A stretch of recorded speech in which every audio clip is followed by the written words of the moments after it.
उदासीन हमारे साथ हमारे क्षेत्र के लोकप्रिय सांसद जिनके दिल में खजुराहो बसता है, हमारे प्रदेश के भारतीय जनता पार्टी के अध्यक्ष आदरणीय विष्णुदत्त शर्मा साहब, मेरे विभाग के सचिव आदरणीय राजीव बंसल जी, संयुक्त सचिव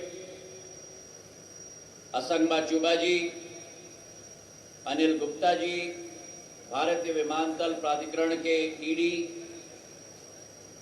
संतोष सिंह जी, हमारे जेट सर्व एविएशन फ्लाई ओला अकेडमी के सीताराम ओला जी, इंडियन फ्लाइंग अकेडमी शौर्य एविएशन के रवि विक्रम सिंह जी,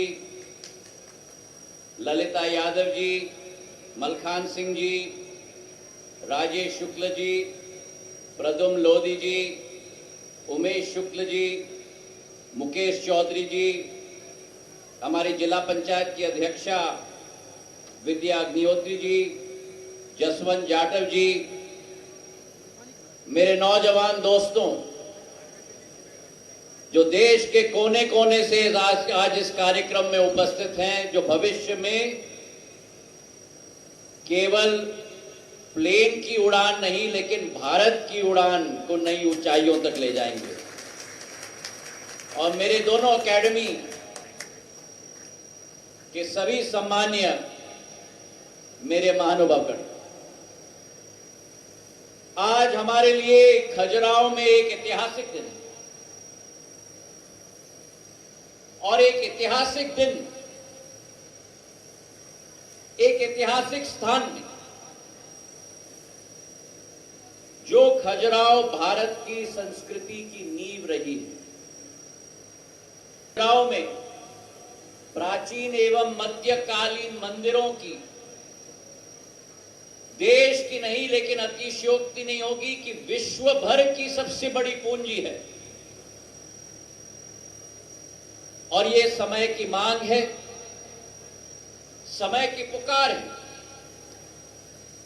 कि जिस खजुराहो में भारत की संस्कृति और अस्तित्व की इतना बड़ा भंडार हो, उस खजुराहो को आधुनिकता के साथ जोड़ना और वो संगम तय करना, ये प्रधानमंत्री नरेंद्र मोदी जी की, मुख्यमंत्री शिवराज सिंह जी, हमारी और बीडी शर्मा जी की कल्पना केवल नहीं लेकिन संकल्प है। मेरे भाइयों और बहनों, इस खजुराहो की भूमि के साथ मध्य प्रदेश का वासी होने के नाते केवल नहीं लेकिन देश के वासी का एक भावनात्मक लगाव। ये वो खजुराहो की भूमि है जहां चंदेल साम्राज्य के राजाओं ने यहां स्थापना की थी। और ये वो खजुराहो की भूमि है जहां 80 से ज्यादा मंदिरों की ऐसी सुंदर कल्पना और स्थापना की थी कि विश्व के सभी दर्शनीय स्थल के आधार पर, धार्मिक स्थल के आधार पर विश्व के सभी लोग अगर देश में कहीं आकर्षित होते हैं तो आपके और मेरे खजुराहो में आकर्षित होते हैं। और ये वही खजुराहो है जहां 900 साल पुराना शिल्प वापस लाने का कार्य हमारे पंत प्रधान और प्रधानमंत्री नरेंद्र मोदी जी ने किया था कि भारत की सभ्यता, भारत की संस्कृति का वैभव लौटाने का कार्य जो पूर्ण काल में अनेक लोगों ने भारत से बाहर ले गए थे, उनको लाने का कार्य प्रधानमंत्री नरेंद्र मोदी जी ने वापस लाने का कार्य किया। और जब G20 की शुरुआत हुई तो G20 की संस्कृति का अभियान की शुरुआत अगर समूह से कहीं की गई तो पहला समूह पूरे देश में खजुराहो में आयोजित किया था। तो मेरा दायित्व बनता है कि अगर ये क्षमता हमारी खजुराहो की है, ये वैभव हमारी खजुराहो की है, तो इस वैभव को विश्व पटल पर अगर हमें उजागर करना होगा तो वो तभी संभव हो पाएगा जब उड़ानों का बौछार हम लोग खजुराहो में कर पाए। मेरे नौजवान दोस्तों को मैं कहना चाहता हूं, you can hear the sounds of planes whirring, you can hear the sounds of helicopter rotors whirring. ये गूंज केवल प्लेन की इंजन की नहीं है, ये गूंज केवल हेलीकॉप्टर के पंखों की नहीं है, लेकिन ये गूंज भारत की उभरती हुई क्षमता की गूंज है मेरे भाइयों। और वही भारत प्रधानमंत्री जी के नेतृत्व में 9 सालों में जो उभर रहा है, वही परिवर्तन नागर विमानन क्षेत्र में आया है। पिछले 9 वर्षों में जब आप 11 साल के थे, मैं अनुमान लगा रहा हूं आप लोग करीब 18 से 20 वर्ष के होंगे। 9 वर्ष पूर्व कोई कल्पना नहीं कर सकता था कि नागर विमानन क्षेत्र में इतना परिवर्तन आएगा। जिस देश में केवल 74 एयरपोर्ट थे, आज 9 वर्षों में उनको डबल करने का काम 148 एयरपोर्ट, हेलीपोर्ट और वाटर ड्रोम प्रधानमंत्री जी के नेतृत्व में संभव हो पाएंगे। वो संख्या डबल हुई। अगर हम देखें हमारी प्लेन की कैपेसिटी की संख्या, जो 2013-14 में केवल 400 विमान देश के अंदर थे, आज वो बढ़कर 700 विमान हो चुके हैं, मतलब 75% वृद्धि। और मैं आपको गारंटी से कह रहा हूं कि जो आज 148 हमारे एयरपोर्ट्स हैं, आने वाले 4 सालों में हम 200 पार कर पाएंगे, ये विश्वास मैं आपको दिलाता हूं। जो हमारे 700 विमान आज हैं, ये आने वाले 4-5 सालों में हम लोग 1200 से 1500 विमान तक हम लोग पहुंचेंगे। और अगर 700 अतिरिक्त विमान हमारे देश में हम लाने वाले हैं, तो इसका अनुमान आप लगाओ, करीब करीब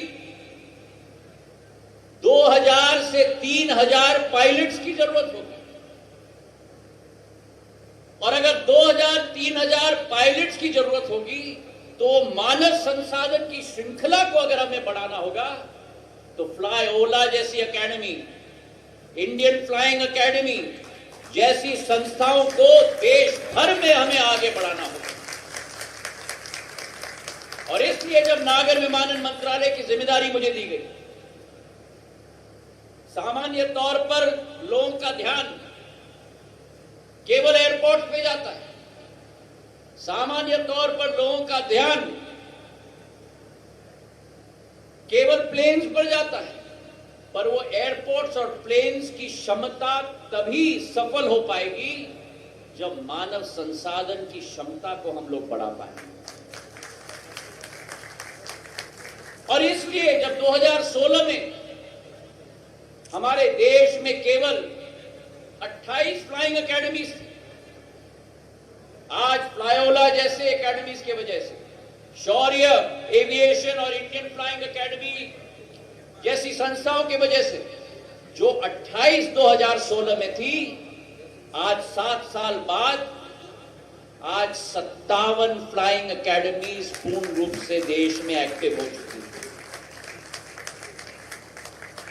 और आज यही ग्रोथ की वजह से 100% ग्रोथ की वजह से आज हमारे देश में एक नया कीर्तिमान हमने स्थापित किया है पिछले वर्ष, जहां 1135 इतिहास में पहली बार 75 वर्षों में 1135 कमर्शियल पायलट्स लाइसेंस डीजीसीए के द्वारा इश्यू की गई है। और इस वर्ष पिछले 5 महीनों में उस संख्या को बढ़ाकर 5 महीनों में हम लोगों ने 731 कमर्शियल पायलट लाइसेंस इशू किए हैं। मतलब इस वर्ष मेरा मानना है कि वो 1135 की कीर्तिमान को भी पार करके मेरा देश आगे जाएगा, ये फ्लाइंग एकेडमीज की तरह। हमारी सोच और विचारधारा है, ये एफटीओ फ्लाइंग ट्रेनिंग ऑर्गेनाइजेशन का ढांचा का सरलीकरण, और इसलिए जब मैंने प्रभार संभाला, पहला कदम जो हमने उठाया, जो रॉयल्टी की सिस्टम थी, जहां चूस के एफटीओ से आखिरी रुपया वसूल किया जाता है, वो पूर्ण रॉयल्टी सिस्टम को मैंने अबॉलिश कर दिया। जो कर की संख्या थी, जो रेंट लिया जाता था, क्योंकि एयरपोर्ट में रियल एस्टेट बहुत कम होता है और एक एक स्क्वायर मीटर का दाम होता है, तो बड़े हुए तर्जे पर कर लिया जाता था। उस कर को भी हमने धरातल पे लाया ताकि फ्लाईओला और इंडियन फ्लाइंग एकेडमी जैसी संस्थाएं फल पाए, फूल पाए और उनके द्वारा मेरे नौजवानों को हम लोग आगे कर पाए। आज के दिवस पर हमारी यही सोच है। देश का पहला हेलीकॉप्टर ट्रेनिंग ऑर्गेनाइजेशन जो फ्लाईओला ने यहां शुरू किया है, मैं सीताराम ओला जी को दिल के गहराइयों से बधाई देना चाहता हूं। भारत का झंडा केवल विष्णुदत्त जी इन्होंने खजुराहो में नहीं गाड़ दिया, भारत का झंडा इन्होंने पूरे एशिया में गाड़ दिया। तालियों की गड़गड़ाहट से हम सीताराम जी को बधाई दें।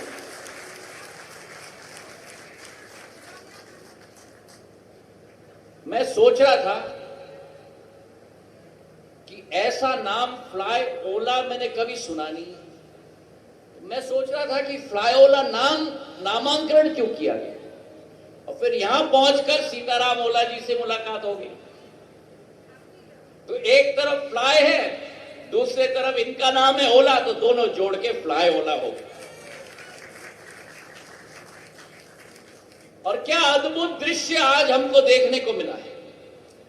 फ्लाईओला और इंडियन फ्लाइंग एकेडमी को मिलाकर हमारी डायमंड स्टार एयरप्लेन्स, हमारी सेस्ना ट्रेनिंग एयरप्लेन्स, हमारे C-90s, हमारे B-200s, हमारा रेवन 2 हेलीकॉप्टर, ये दृश्य शायद खजुराहो में कभी पहले दिखा नहीं होगा जो आज हमने दिखाया है विष्णुदत्त शर्मा जी।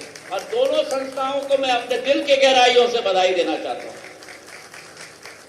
ये क्षमता हम खजुराहो में देखना चाहते हैं, जहां यहां नागर विमानन के प्लेन यहां आए, हमारे देश भर के नौजवान यहां आए। और जब मैं आप सबसे मिल रहा था, आमचे महाराष्ट्राचे युवा आणि युवतीची संग्रह येथे आहेत, क्षमतावान नौजवानची संग्रह आहेत। केरल से हमारा इमैन्युअल यहां पहुंचा है, गुजरात से, बिहार से, उत्तराखंड से। एक तरीके से विष्णुदत्त जी इन दोनों फ्लाइंग एकेडमीज के जरिए पूरे देश को हमने खजुराहो में बसाने का कार्य किया है। और मैं बधाई देना चाहता हूं मेरे नौजवानों को, जो इनकी आंखों में उमंग मैंने देखी है, जो इनकी क्षमता और ऊर्जा मैंने देखी है, जो इनकी उत्सुकता मैंने देखी है। अगले 1-2 साल में मेरा एक एक नौजवान जो यहां बैठा है, मेरी एक एक युवती जो यहां बैठी हुई है, केवल मेरे ATR, मेरा Q400 केवल नहीं, केवल मेरा A319, A320 aircraft, Boeing 737 max नहीं, लेकिन मेरा बोइंग 787, बोइंग 777 और भारत में जो आने वाला है दिसंबर में A350 विमान का भी कप्तानी और कमांडरिंग करे, ये मेरी आशा और अभिलाषा है। भारत को बदलने की शक्ति आप में है। आप लोग एक बहुत अहम ओहदे पर खड़े हो। ये वर्ष भारत का अमृतकाल का वर्ष है, पर जब अमृतकाल का वर्ष, जब आपके कंधों पर वो लपेल लगा हुआ है, आपके कंधे पर केवल उड़ान का लपेल नहीं है, आपके कंधे पर उड़ान के लपेल के साथ आप ये समझना कि भारत का तिरंगा भी लगा हुआ है। और मुझे विश्वास है कि जिस तरीके से नागर विमानन क्षेत्र में प्रगति हो रही है, जिस तरीके से फ्लाईओला एविएशन एकेडमी की इस संस्था में साल में 2 बैच में 80 हमारे पायलट्स निकलेंगे, इंडियन फ्लाइंग एकेडमी के करीब करीब एक बैच में 20 से 30 विद्यार्थी निकलेंगे। आने वाले दिनों में मेरे ये नौजवान युवा और युवती जो बैठे हैं, ये केवल भारत के अंदर प्लेन का कमांडरिंग नहीं करेंगे, लेकिन विश्व भर में हमारे प्लेन का कमांडरिंग करेंगे। आज हमारे 40% पायलट विदेश में प्रशिक्षण लेते हैं। 500 करोड़ का हमारा फॉरेन एक्सचेंज विदेश में जाता है। मेरा प्रण और संकल्प है कि भारत में फ्लाइंग ट्रेनिंग ऑर्गेनाइजेशन की इतनी गहरी नींव हम रखेंगे कि केवल भारत के पायलट्स की ट्रेनिंग यहाँ न हो, लेकिन आने वाले दिनों में विश्व भर के पायलट भारत के अंदर आए ट्रेनिंग और प्रशिक्षण ज्ञान लेने के लिए। मैं आज के दिवस पर बधाई देना चाहता हूं दोनों हमारे एकेडमी के संस्थापकों को, रवि विक्रम सिंह जी को, सीताराम ओला जी को। और मेरी यही ख्वाहिश है, मेरी यही आशा अभिलाषा है कि ये फ्लाइंग एकेडमी और बड़े फले फूले, और जिस तरीके से आपने आज प्रदर्शन किया है, मेरे नौजवान आने वाले दिनों में भारत की जो सफर है अमृत काल से शताब्दी काल तक, उन पंखों के साथ भारत की अरमानों को भी पूरा करें। इन्हीं शब्दों के साथ आपका बहुत बहुत धन्यवाद। जय हिंद, जय भारत।